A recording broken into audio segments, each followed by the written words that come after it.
Hi I am Jayanti and you are welcome to Hindi. एक दिन पहले मैंने एक वीडियो बनाया था जिसमें मैंने आपको बताया था कि क्या अगस्त से जो लॉकडाउन खुलने वाला है, जिसकी आशा लगाई जा रही है, क्या उसमें सिनेमा हॉल्स और एकेडमिक इंस्टीट्यूशंस को खोला जा सकता है या फिर क्या अगस्त में लॉकडाउन खुल सकता है।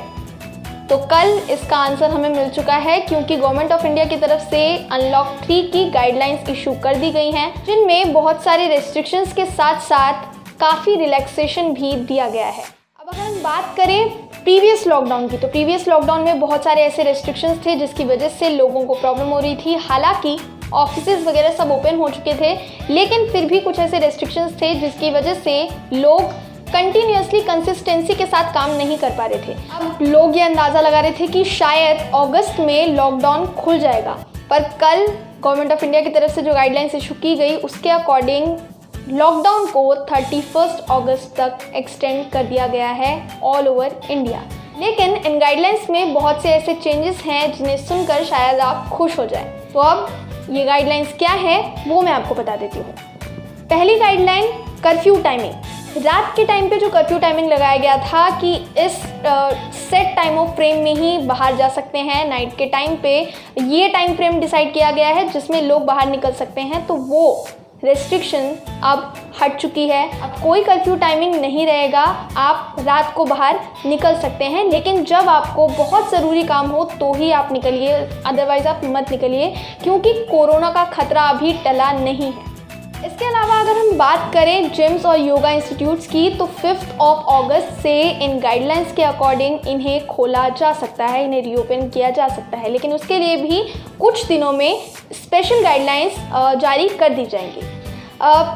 इंटरनेशनल फ़्लाइट्स की अगर हम बात करें तो वंदे भारत मिशन के अंडर डोमेस्टिक और इंटरनेशनल दोनों फ़्लाइट्स को रीओपन किया जा चुका था। तो अभी भी अनलॉक 3 के अकॉर्डिंग इंटरनेशनल फ़्लाइट्स और डोमेस्टिक फ़्लाइट्स को वंदे भारत मिशन के अंडर जिस तरीके से रन किया जा रहा था उसे वैसे ही रन किया जाएगा, उन पर कोई भी रेस्ट्रिक्शन नहीं लगाया गया है। इसके अलावा अगर हम बात करें सबसे बड़ी गुड न्यूज़ की, इन गाइडलाइंस में जो सबसे बड़ी गुड न्यूज़ है वो ये है, इंडिया के लिए एक इम्पॉर्टेंट डे आने वाला है, 15 अगस्त, इंडिपेंडेंस डे। अब सबके दिमाग में यही सवाल था कि क्या इस सिचुएशन में हम इस इम्पॉर्टेंट डे को सेलिब्रेट कर पाएंगे, जिस तरीके से हर साल इसे मनाया जाता है, क्या इस बार भी इसे वैसे ही सेलिब्रेट किया जाएगा।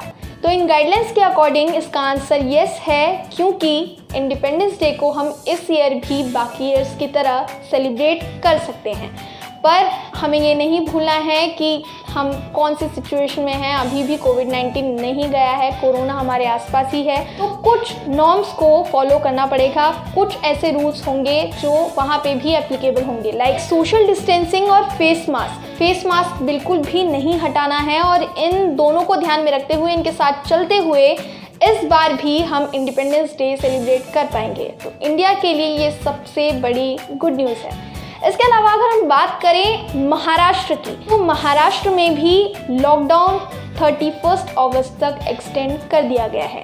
पर जैसा कि सीएम उद्धव ठाकरे ने कहा था कि वो इसे लॉकडाउन की तरह नहीं, वो इसे अनलॉकिंग की एक प्रोसेस मानते हैं, तो इसमें बहुत सारे ऐसे रिस्ट्रिक्शंस हैं जो महाराष्ट्र में भी हटा दिए गए हैं। मॉल्स और मार्केट कॉम्प्लेक्सेस जिन्हें अनलॉक 2 में रेस्ट्रिक्ट किया गया था, उन पर से रेस्ट्रिक्शन नहीं हटाई गई थी। अब अनलॉक 3 में उन पर से रिस्ट्रिक्शन हटा दी गई है। 5 अगस्त से मॉल्स और मार्केट कॉम्प्लेक्सेस खुल सकते हैं। गवर्नमेंट ऑफ इंडिया की तरफ से जो गाइडलाइंस इशू की गई उसमें क्या क्या चेंजेस हुए हैं, क्या क्या रिस्ट्रिक्शंस हटाए गए हैं, वो सब मैंने आपको इस वीडियो में बता दिया है। हम सबको पता है कि ये जो सिचुएशन है वो कितनी क्रिटिकल है, जिसमें रिस्क लेना खतरे से खाली नहीं है, लेकिन इकोनॉमी और बाकी चीज़ों को स्टेबल करने के लिए भी कुछ स्टेप्स लेने पड़ेंगे। उसे ध्यान में रखते हुए गवर्नमेंट ऑफ इंडिया हर कोशिश कर रही है कि वो इन सारी चीज़ों को वापस स्टेबल कर पाए, वैसा ही कर पाए जैसे ये पहले थी। तो आई होप कि आज की ये वीडियो आपके लिए इन्फॉर्मेटिव साबित होगी, और अगर आज की ये वीडियो आपको पसंद आई हो तो लाइक, कमेंट और शेयर करना मत भूलिए। हिंडीड को अभी तक सब्सक्राइब नहीं किया है तो सब्सक्राइब कर लीजिए, क्योंकि ऐसी ही पॉजिटिव अपडेट के साथ हिंडीड में मैं जयंती आपसे फिर मिलूंगी। तब तक के लिए स्टे ट्यून्ड विद हिंडीड।